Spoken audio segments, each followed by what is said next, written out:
In order to be successful for today, everyone is starting out with their math. In case you haven't taken a look at my wall, congratulations to all of you who are up there. Congrats. They will stay up there until the day after the AP exam, and those suckers come down. I can tell you that. So, congratulations. Every time someone gets an A, they go up on the wall for the entire year. Congratulations. Friendly reminder, this weekend, ladies and gentlemen, you need to get working on your focus and your pieces. If you are not getting it done, you are going to struggle. I am telling you now, for those of you who did not do it over the weekend, it is going to be even harder this week. We're going through content even faster, and there is way more content on Greek, Persia, and the Romans than there is in all of your ancient civilizations. This is your first real week of AP World, people. This is how fast we really go. The idea of spending 2 weeks on content is a dream you will never see again. Ever. So, this is the real test this week. Please make sure you are ready to go. You need to be working this weekend. I will be working this weekend. You need to be working this weekend. Friendly reminder, on Monday you have 11 through 20. On Tuesday you have 21 through 30. On Wednesday you have a test. It is a short week because we have to get onto Wednesday's testing. Is everyone clear on that? So it is going to be quick. You really need to pay attention to your scope and sequence this week because you're reading a chapter and a half this week. So if you're not paying attention to the pages, you're going to miss a ton of content. So make sure you are paying attention to what you need. Here we go. We are doing the Persians first. I'm going to underline Persians. Here we go. Oh, sorry. Persians. We have the Atlantic. Mediterranean Sea. Black Sea.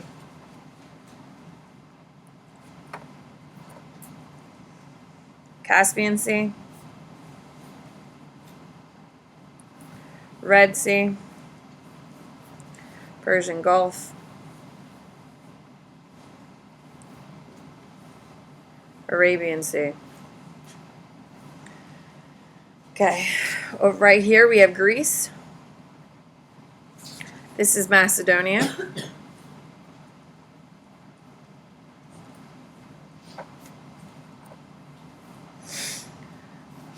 This is Anatolia. What is the modern day country in Anatolia? Turkey. This is a very important city called Sardis. These are your Caucasus Mountains.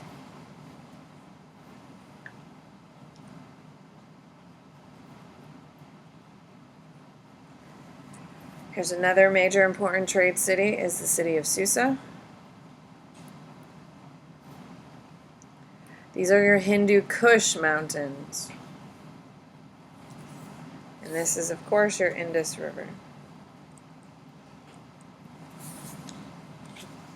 So Hindu Kush and then your Indus River. All right, so for your Persians, you need 5 boxes.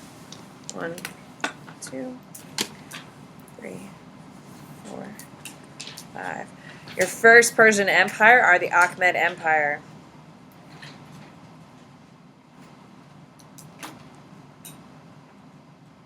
Second is your Suklid Empire.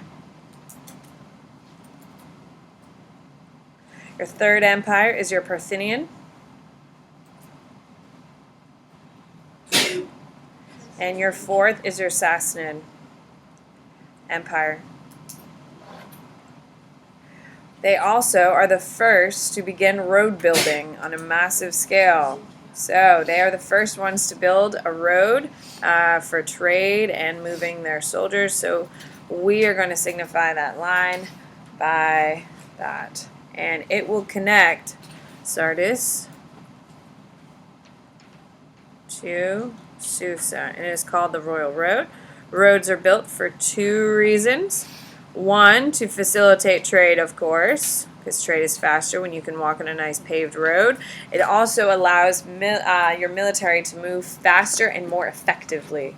So the easier the route is for your soldiers to get there, the faster you can move your troops. So roads have two purposes, of course, to facilitate trade, but more importantly, they are there to help troop movement. So for me, my Achaemenid, my first Persian Empire, they are the lasting impact. They are going to be the ones that everyone is going to hark back to. They are the golden age. You're going to hear me say golden age a lot about specific empires and specific components to an empire. What does it mean when I say something is in its golden age? What does that mean, Reagan? No, it doesn't mean everything's going well. I mean, there's always conflict, girl. It's when they have their most power, they're the most influential, their culture is incredibly important, their culture, their economy, their military is incredibly successful. So when we talk about the golden age, this is when they're in their like peak time period. So when we think back to American history, I don't know, you don't know too much, but when do you think America was in its golden age? When do you think its golden age started? Where American culture was everywhere and on point, where they were the most influential economy in the world, where we were. Does anyone have any idea? Are we in a golden age right now? You could argue. Historians are the ones who are going to tell us if we're still in a golden age. But we can absolutely argue that after World War II, the United States is in a golden age because we were the source of power for the entire world. Now, do I think we are out of our golden age? I don't know. I am not a historian 100 years in the future who can predict those types of things. But a golden age is when a country is at its peak culturally, economically, militarily, the whole component of it. The Achaemenid Empire is the peak of Persian. Seuclid is my second empire. The Seuclid is actually going to be created from the second. Does anyone know who had the second largest empire, single man empire in the history of the world? Does anyone know who created the second largest single man empire in the world? Alexander the Great. The Seuclid Empire is actually part of Alexander the Great's empire. Alexander the Great is going to conquer the Persians. And he creates the Seuclid Empire after his death. Well, he doesn't create it. After his death, he dies because he ate too much junk food and partied too hard with his buddies after every victory. And he died, and they divided up his empire amongst his military leaders, and the Seuclid Empire is the impact of it. So that's the Seuclid. Now the Parthians. Now the Parthian for me is going to be green. The Persians are the only empire that overlaps both the Greeks and the Romans. They're the only ones. Now, the Greeks and the Romans never overlapped. Never, ever did they overlap. Okay? The Greeks and the Romans never overlap, but the Persians are going to overlap both the Greeks and the Romans. So the Parthians are the Persians that are fighting with the Romans. As you can see, do you think the Romans are powerful or the Parthians? Hello? What do we see, Daniel? Were you raising your hand? What were you doing? I don't even want to know. Okay, so as you can see, as the empires go from 1 to 3, are they getting bigger or smaller? Smaller. So do you see why Achaemenid Empire is the golden age? Yes? Perfect. So the Parthians are going to be fighting with the Romans. They're going to lose a lot of battles, eventually get defeated. And then we have the Sassanid Empire. Now, the Sassanid Empire is the fourth and final of the Persian empires. They are going to be the first group to embrace, first Middle Easterners to embrace Islam. And that is a very big deal. They're the ones who bring Islam to the Middle East. Okay, now today, where's the highest population density of Muslims? In the Middle East, and that is contributed directly to your Sassanid Empire. So your Sassanids, their biggest contribution is that they are going to bring Islam to the Middle East, and obviously they're so influential that it will stay. So that is your Persians. So the Achaemenid Empire is clearly the golden age. You can see its size. You can see, you're going to learn about its culture, its people. They have the best of everything. The Seleucid is going to be post Alexander the Great. Parthians are fighting with the Romans. And then your Sassanids are the ones who bring Islam to the Middle East. You got 10 seconds, and then I'm flipping the page. Hopefully you got all down your content. You are going to be responsible for your water and your land mass. All right, flip it. Here we go.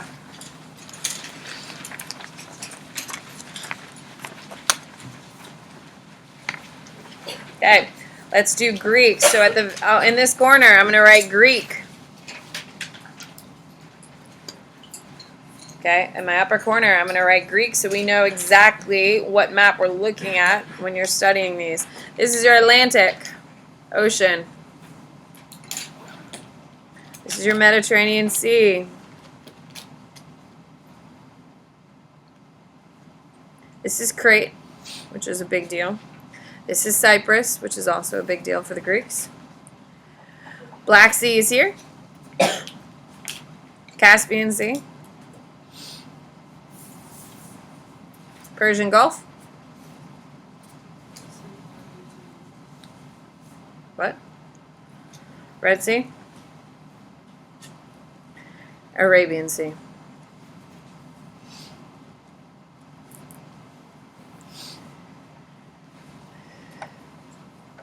Okay, I'm zooming in so you can see where I'm putting these.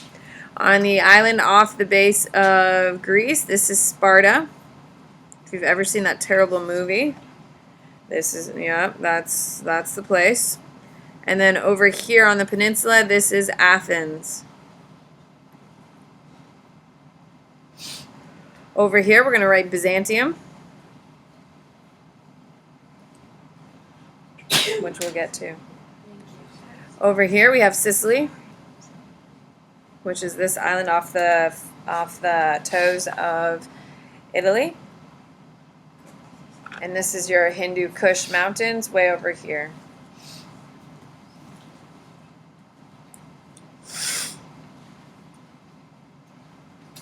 You need 5 boxes for Greece. 1, 2, 3, 4, 5. So the first box is Greek colony. What's a fancy word for a Greek colony? Polis. That was on your quiz this morning. Second is going to be Alexander's empire. Then you have the Seleucid. Seleucid was also on what map? Persian, because it's an overlap. It's a hybrid between Greek and Persian, so that's why it's on both maps. Then you have the Antagod Empire. And then you have your Ptolemaic.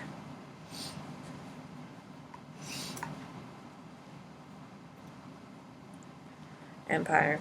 Okay, I am going to write them they are not in order. Your Antagod Empire is your first of the Greeks. Your Alexander is your second empire. Seleucid is your third. And then your Ptolemaic is your fourth empire.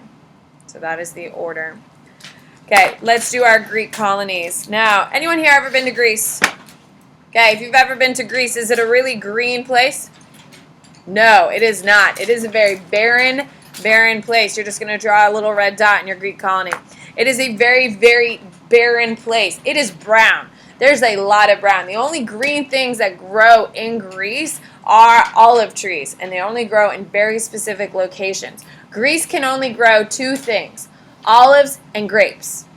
That's it.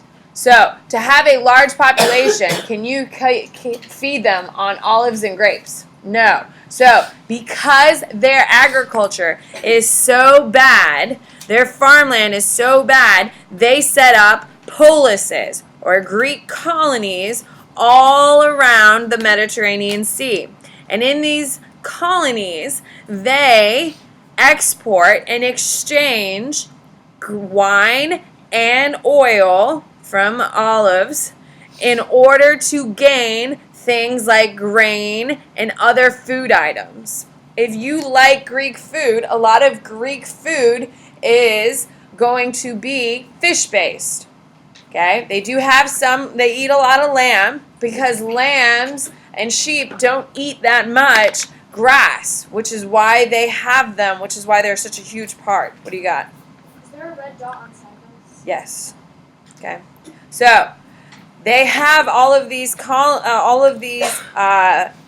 policies in order to get the food they need. So the Antagod, which is the first Greek empire, is actually going to start on the island of Crete. That is where the first Greeks really are going to come from. So this is blue.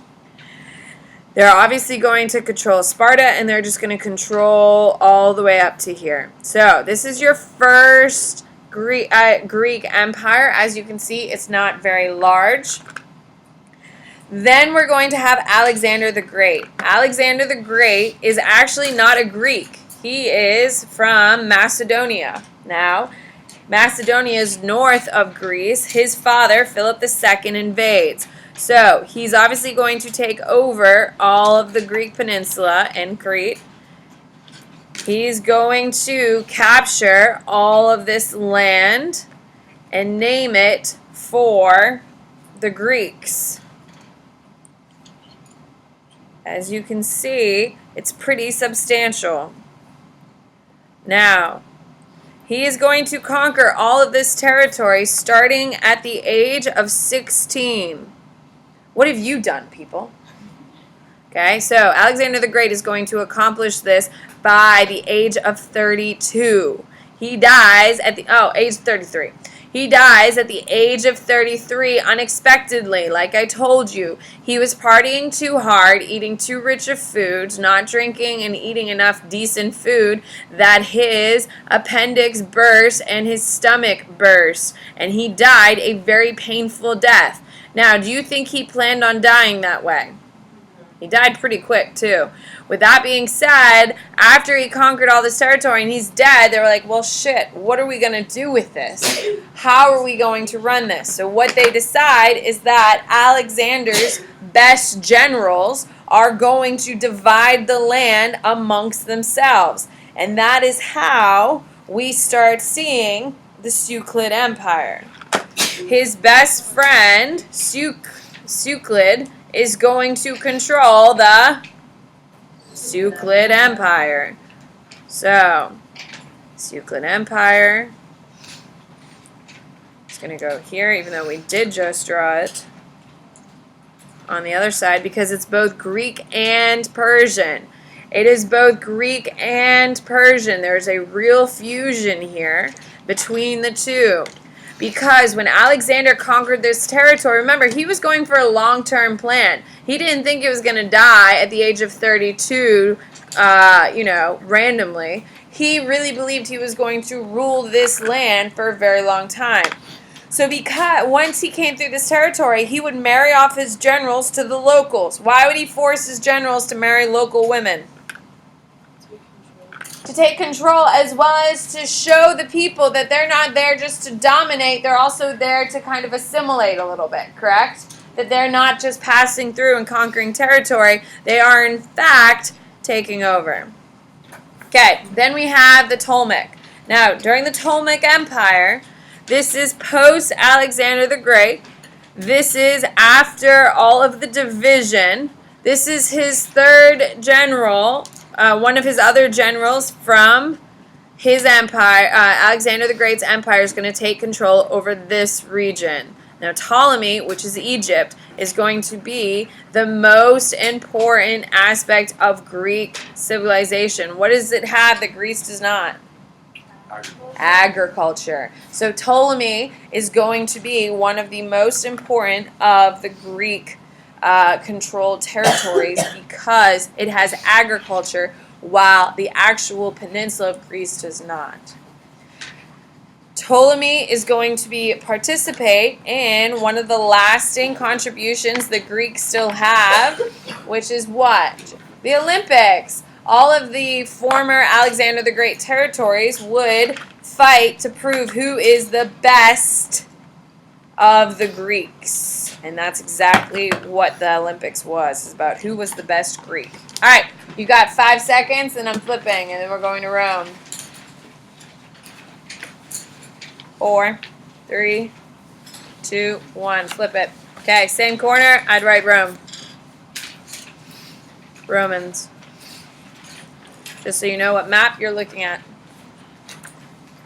Okay, your Roman Empire. We got a label, Atlantic. Mediterranean. Black Sea.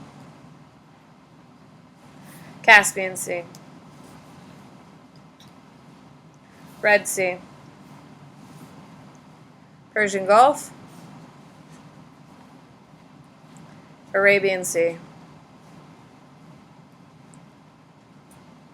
Okay. This is Iberia. It's what we call where Spain and Portugal are today. It's called the Iberian Peninsula still to this day. This is Gaul. What modern day country is Gaul?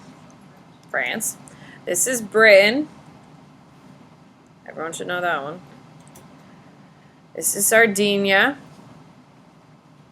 This island off the coast. Then we have the city of Rome, which is right there. Over here we have the city of Carthage. Carthage used to actually be one of the most important cities in the world. Does anyone know what happens to Port Carthage? They salted the earth. The Romans salted the Carthage earth. What does that mean? Yeah, they can't grow anything. They couldn't grow anything for like 600 years in Carthage because of it.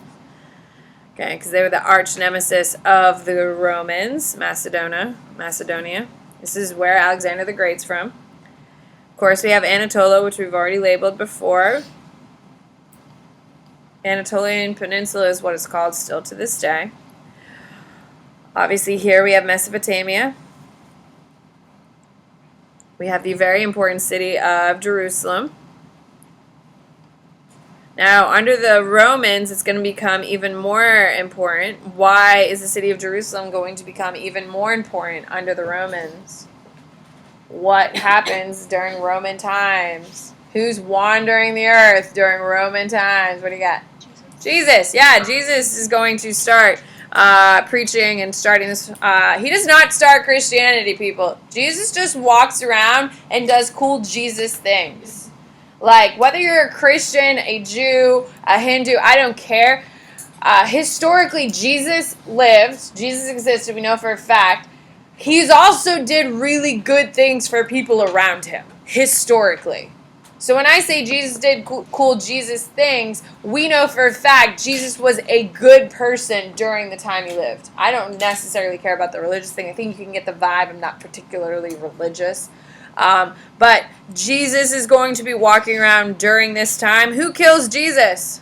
The Romans, which is why if you've ever read the Bible, it says Romans is a chapter or a book. It's called a book in that. Yeah. My mother would be so upset. Okay, so that is going to be happening. We're going to be learning about that really quickly this week. Perfect. All right, you only need one box. And it is Roman Empire at its peak.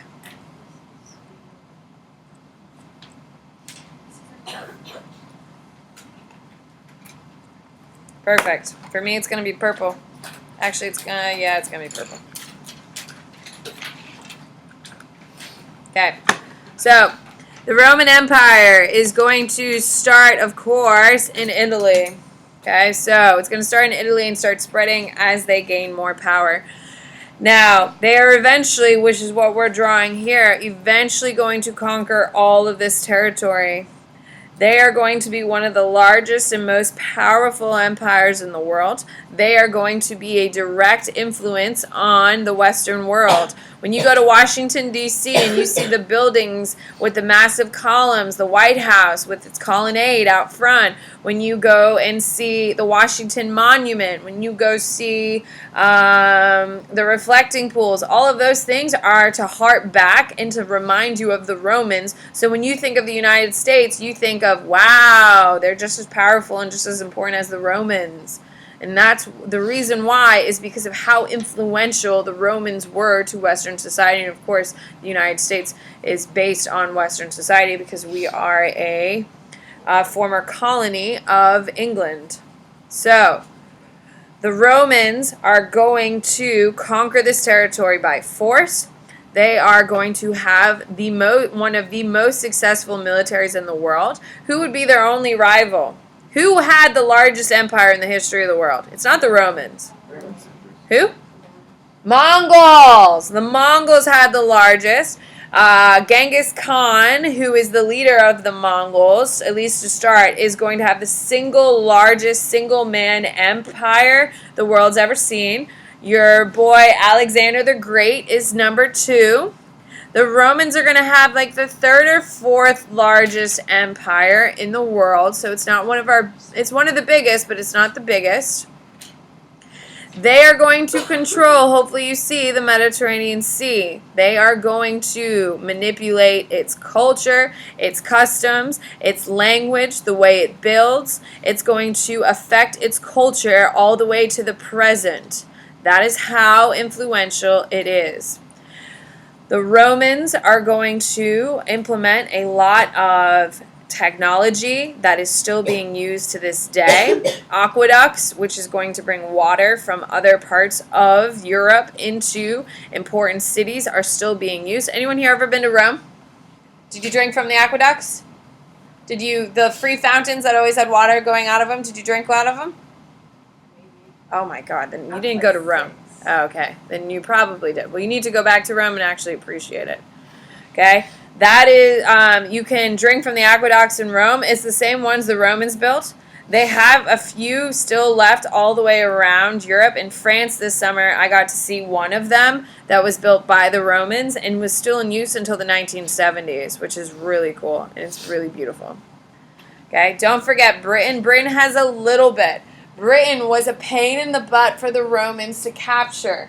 They fought a very long time for it, and they couldn't take control over the whole damn thing. They thought they were a bunch of wackadoodles up there. All right, that's it. That's the only thing you need to color for this map. Okay, so, ladies and gentlemen, while you finish coloring up your Romans, everyone in here understands you need to have this colored by Wednesday. Is everyone clear on that? I need to get to notes, so we're going to transition. I'm not going to let you finish. This is your map. You need to make sure. It is worth 15 points this week. It's more coloring, you get more points. It's worth 15 points. You need to finish it. All right, take out your notebook. Let's go.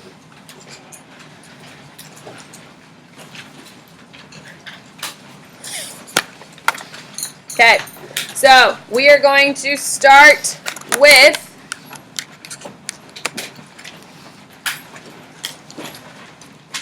the Persians. Let's do it.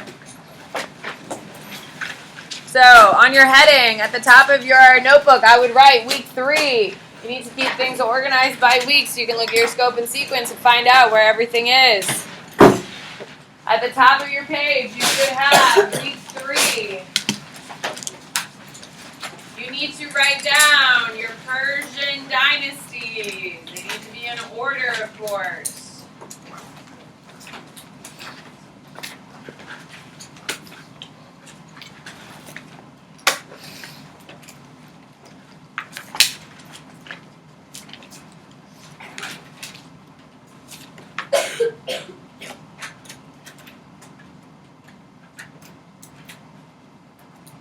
Now, I am recording this lecture. Everything I've said to you, I've recorded. It will be on my website, plantlectures.com. Click on my face, click on AP World, and it'll be there. So if you miss something, because we're moving fast, all you have to do is watch. Don't worry about the dates, people. I don't give a shit about the dates. Don't worry about the dates. I will tell you what dates you need to know. Is that clear? There will be times where I'm saying you're going to have to memorize this. Like, for instance, you're going to have to memorize the fall of Rome is 410. You will memorize 410 is the official fall of Rome. But I don't care if you know when it starts and all that stuff. Okay, here we go. 3, 2, 1. So, Achaemenid Empire is your first one. So I would start a heading with Achaemenid Empire. Okay, your Achaemenid Empire. You need to know that it is going to conquer You're Assyrian and Babylonian. So they knock out what powerhouse? They knock out Mesopotamia, ladies and gentlemen. They conquer Mesopotamia. Okay? So they're going to take over Mesopotamia from the Mesopotamians. Okay? As we talked about, I think in like day 3, empires rise, empires fall. Empires rise, empires fall. Yes?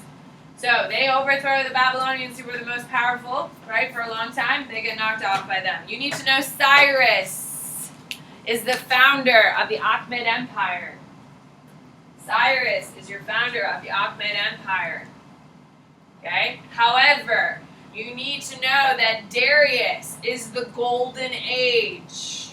Who can tell me what Golden Age means? I already talked about it to you today during your math. Sterling. It's like the peak of the time. There you go. And it's always under one specific ruler, the Golden Age. You have the strongest dynasty of an empire, and then you have the strongest leader. And Darius is that leader. Okay? Darius is the Golden Age of the Achaemenid Empire. Okay.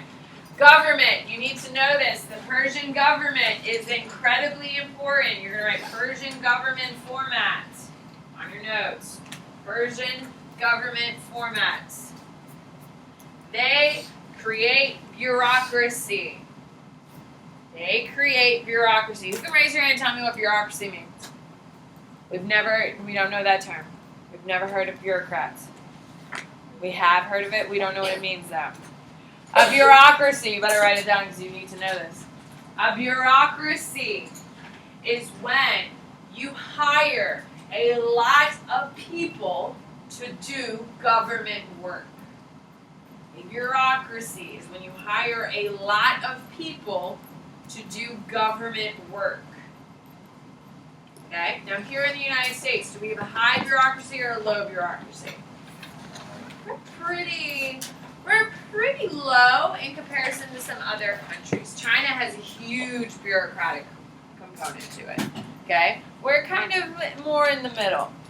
Russia has a very low bureaucratic thing, because everything goes straight through Putin. Okay, what do you got? Bureaucracy.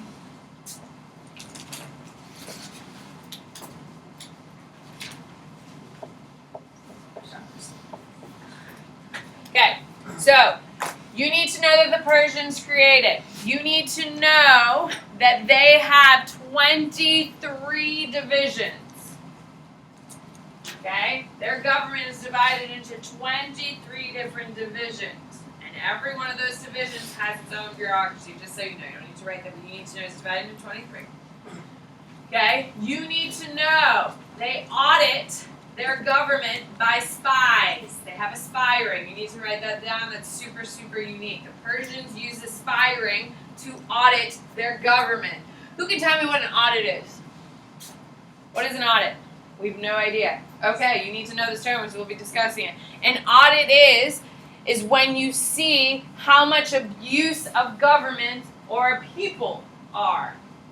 An audit is when you check to see if people or the government are abusing their power. Okay, so companies go through an audit all the time. My husband is actually an auditor. He's a CPA. Companies hire him to look at their books to figure out where money is going and if it's working correctly. Okay? So an audit is making sure that people aren't stealing money and the government isn't using it ineffectively. Is it a good thing or bad thing for people like us? It's a good thing. Okay? So they use spies. So they have people spying on each other and reporting back to do it. Today in 2019, we have the IRS. Have we heard of them? Yeah, the SEC, Securities and Exchange Council. They're the ones doing a lot of our big audits to make sure our government and our economy are running strongly. What do you got? What? AUDITS, audits. Okay. You need to know that they standardize currency. What does it mean to standardize currency? Reagan. It's where like everyone in like the territory that you own uses the same. Yeah. Ladies and gentlemen, in 2019, the United States standardized currency. Yes, does all of our money look the same? Yeah, that's standardized currency. The Persians are the first to do it. Is that going to be a trend that's going to catch on worldwide? Yes. Okay? Now, you need to put a very big star next to this one. AP loves this crap. They are the first to do massive road construction.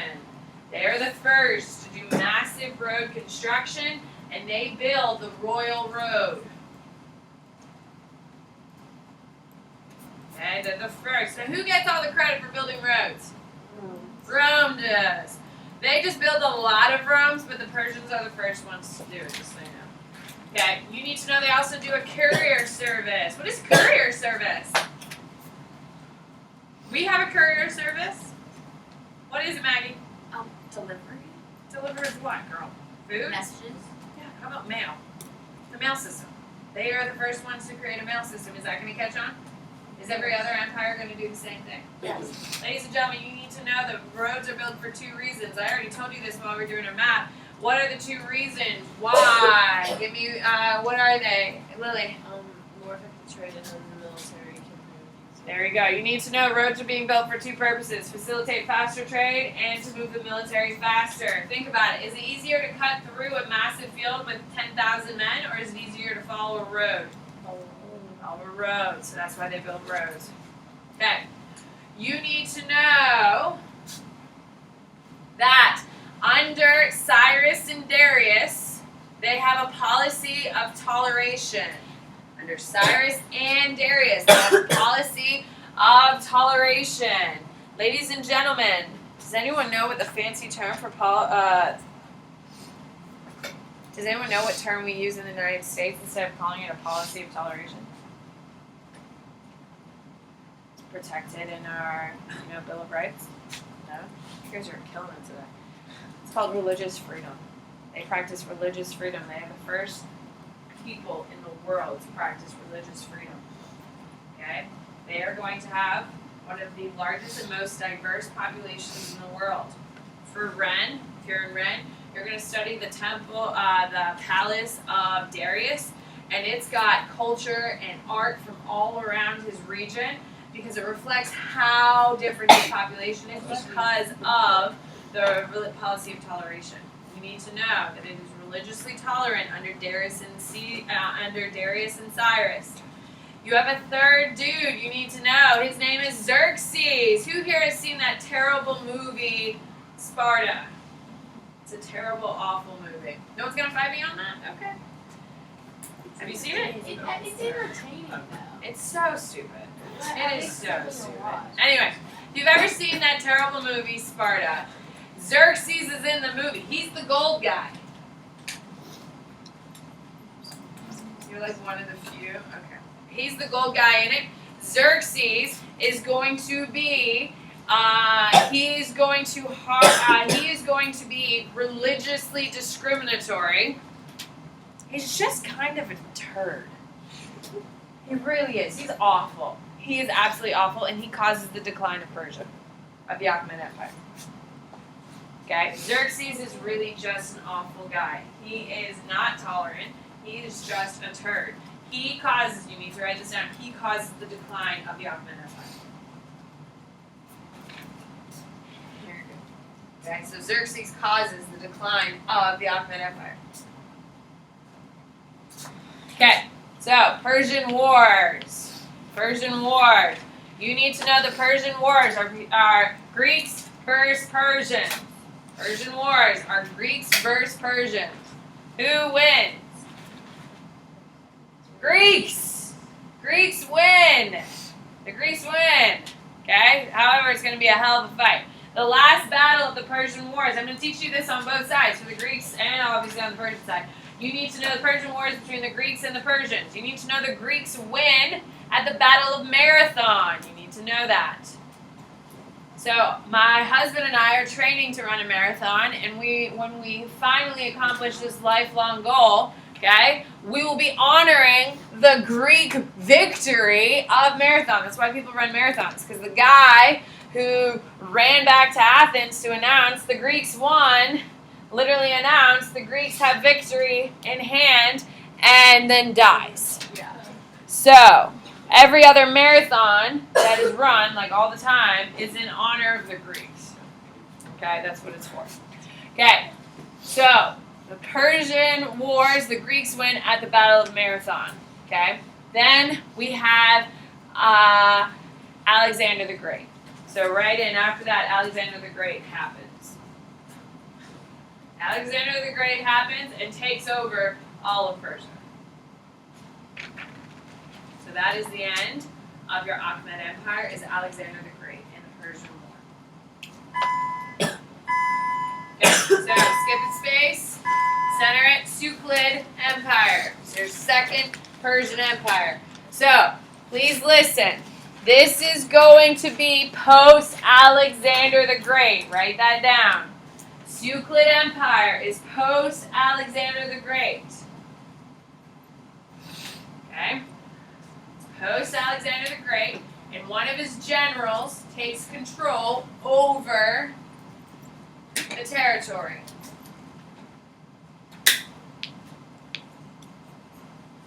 Okay?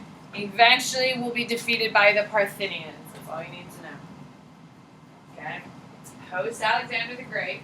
It's controlled by a general, and it will be defeated by the Parthians, who are your third.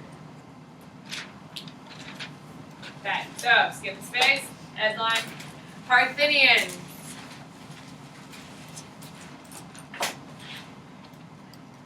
Okay, you need to know that they are going to be fighting with the Romans.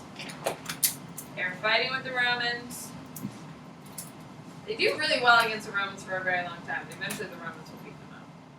Okay, so all you need to know about the Suklid and the Parthians, is that they are the ones fighting with the Romans. That's all I need you to know. Okay, so skip space, and you have your Sassanid. Okay, so the Sassanid Empire is going to rise, and they claim descendants from the Achaemenids. Why would they say that they're descendants of the Achaemenids? Why would they be like, yeah, I'm a great, like couple, like 100 generations grandson of the Achaemenid founder? Why, Reagan? Because they were the golden age. They're the most powerful. That's what everyone wants to hark back to, correct? That's why all of your major Western civilizations all honor Rome, because Rome was the pivotal, was the point, yes?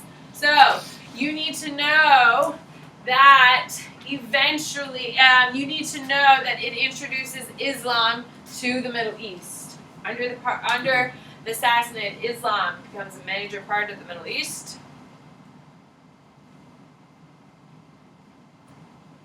And then eventually falls. That's all you need to know about it. Okay, Persian society.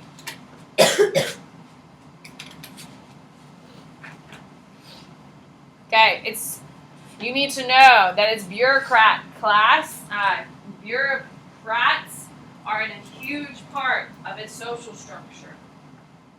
Bureaucrats are a huge part of its social structure. So those are people who work for the government.